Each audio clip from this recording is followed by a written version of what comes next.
अवकाळी पावसामुळे नुकसान झालेल्या भागातले पंचनामे त्वरित करा, मुख्यमंत्री एकनाथ शिंदेंचे आदेश।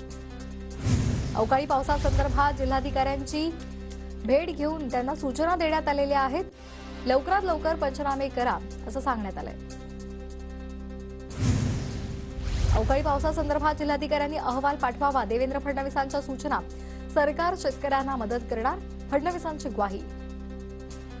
शेतकऱ्यांना 365 दिवस वीज देण्यासाठी सरकारचं काम सुरू, 5000 मेगावॅटचे फीडर सोलरवर कन्व्हर्ट करणार, उपमुख्यमंत्री फडणवीसांची माहिती। अवकाळी पावसानं नाशिक जिल्ह्यामध्ये पिकांचं अतोनात नुकसान, पीक विमा काढलेल्या शेतकऱ्यांनी 72 तासांच्या आत अर्ज करण्याचं कृषी विभागाचं आवाहन।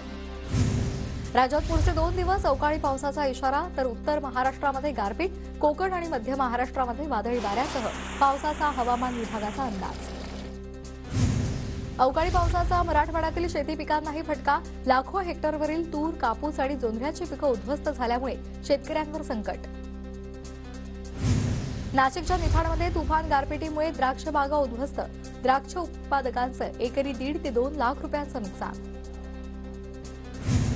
पालघर जिल्ह्यातल्या भातशेतीवर पावसाचा फटका, जिल्ह्यातील हजारो कुटुंब उदरनिर्वाहासाठी भातशेतीवर अवलंबून, तातडीनं पंचनामे करण्याची शेतकऱ्यांची मागणी। अहमदनगरच्या पारनेर तालुक्यामध्ये वादळी वाऱ्यासह गारांचा पाऊस, शेती पिकांचं मोठं नुकसान, फळबागांना मोठा फटका, आमदार निलेश लंके यांच्याकडून नुकसानग्रस्त भागाची पाहणी। हिंगोलीमध्ये पावसामुळे रबी हंगामामधील पिकांचं मोठं नुकसान, मूग, उडीदसह अनेक पिकं जमीनदोस्त। बीडच्या परळीमध्ये अवकाळी पावसानं कांद्याला फटका, शेतकऱ्यांचं मोठं नुकसान झालंय, आर्थिक मदत देण्याची शेतकऱ्यांची मागणी। नाशिकच्या इगतपुरीमधील घोटेमध्ये वादळी वाऱ्यासह झालेल्या पावसामुळे घर कोसळलं, म्हैस जागीच ठार, अनेक पाळीव शेळ्या गंभीर जखमी। परभणीच्या ताडकलस आणि माखणी भागामध्ये अवकाळीचा धुमाकूळ, ज्वारी, हरभरा, तुरीचं मोठ्या प्रमाणात नुकसान, शेतकरी हवालदिल। अहमदनगरच्या भंडारदऱ्यामध्ये गारपिटीमुळे भात पिकाचं नुकसान, शेतामध्ये ठिकठिकाणी गारांचा खच, शेतकरी चिंताग्रस्त। नाशिकच्या निफाडमध्ये अवकाळी पावसाचा कांद्याला फटका, काढणीला आलेल्या कांद्याची नासाडी, शेतकरी हवालदिल। नाशिकच्या मालेगावमध्ये अवकाळीचं थैमान, शेती पिकांसह जनावरांच्या चाऱ्याचंही नुकसान, गारांचा मार लागून अनेक जण जखमी। बुलढाणा जिल्ह्यातल्या लोणार आणि सिंदखेड राजा तालुक्यामध्ये वादळी वाऱ्यासह पाऊस, कपाशी आणि तूर पिकांचं नुकसान झालेलं आहे, हरभरा पिकालाही फटका बसलाय। पालघरमध्ये अवकाळी पावसामुळे कापणीला आलेल्या गरवी भाताचं नुकसान झालंय, तातडीनं पंचनामे करा आणि मदत द्या, शेतकऱ्यांची मागणी।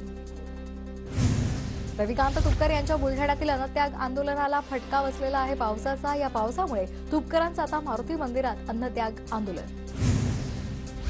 सोलापुरात इंग्रजी फलकांची मनसेनं तोडफोड केली आहे, नवी पेठेतल्या दुकानांच्या फलकांना काळं फासत मनसेनं फलक फाडले।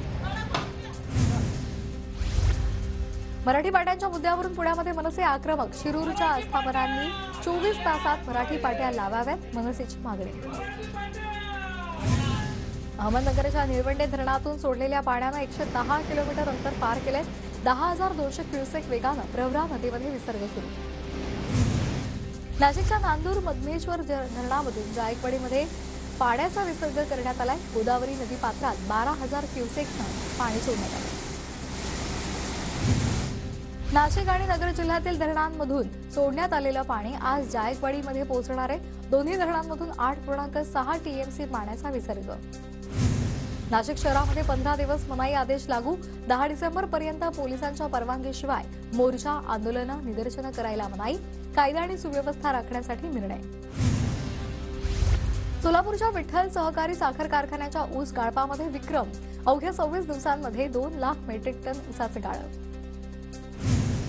पुण्याच्या भोर तालुक्यातील नसरापूरमध्ये ग्रामपंचायतीच्या घंटागाडीची अज्ञाताकडून तोडफोड, ग्रामविकास अधिकारी विजय कुलकर्णी यांची पोलिसांमध्ये तक्रार।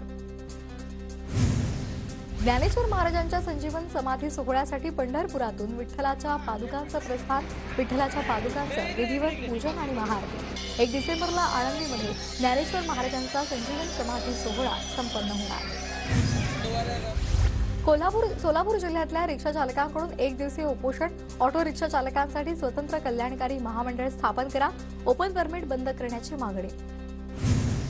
लातूरच्या मुरुड आणि पुणे शहरामध्ये मोटरसायकल चोरी करणारे चोरटे पोलिसांच्या जाळ्यात.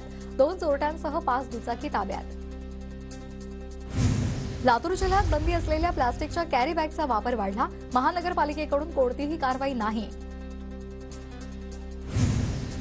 कोल्हापुरातील कासारी नदी काठावरील 6 विद्युत पंपांसह 2 विद्युत केबलची अज्ञातानं चोरी केली. 2 गावचा पाणीपुरवठा बंद. शेतकऱ्यांमध्ये भीती.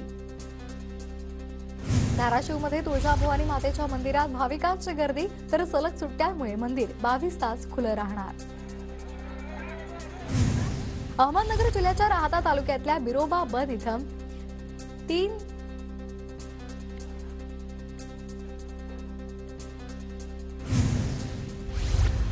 पंढरपूरच्या कार्तिकी वारीमध्ये 100 कोटींची उलाढाल. भाविकांची संख्या वाढल्यामुळे प्रासादिक साहित्य, फोटो फ्रेम आणि श्रींच्या मूर्तींची विक्रमी विक्री. बीडच्या परळीतील शासकीय विशेष अतिथीगृहाचं विश्रामगृहाचं जिल्हाधिकाऱ्यांकडून उद्घाटन. मंत्री धनंजय मुंडे, मंत्री रवींद्र चव्हाण यांची उद्घाटनाला पाठ. धाराशिवच्या तुळजाभवानी जिल्हा स्टेडियमवरील क्रीडा साहित्याची दुरवस्था. देखभालाअभावी साहित्य पडून. अमरावती जिल्हा रुग्णालयातील कंत्राटी कर्मचारी संपावर. संप सुरू असल्यामुळे संपूर्ण शस्त्रक्रियांवर परिणाम. दररोज 50 ते 70 लोकांची तपासणी, तर 25 ते 30 शस्त्रक्रिया होत असतात. रत्नागिरीच्या खेड रेल्वे स्टेशनवर फुकट्या प्रवाशांकडून 86 लाख रुपयांचा दंड वसूल. ऑगस्ट ते ऑक्टोबर या दरम्यान प्रवाशांवर कारवाई. धुळ्याहून मंत्रालयाकडे निघालेली संघर्ष पदयात्रा मुंबईच्या वेशीवर पोलिसांनी रोखली. मोर्चेकरांना परवानगी नाकारल्यामुळे आनंदनगर जकात नाक्यावर ठिय्या आंदोलन. साताऱ्याच्या लोणंद नगरपंचायतीसमोर धनगर समाजाच्या गणेश केसकरांचं आमरण उपोषण सुरू आहे. 12 दिवसांपासून सुरू असलेल्या आंदोलनाची प्रशासनाकडून दखल नाही. धनगर समाजाच्या खंडाळा बंदला उत्स्फूर्त प्रतिसाद. रत्नागिरी शहरामध्ये गुरदुल्यांमध्ये जोरदार हाणामारी. स्थानिकांमध्ये भीती.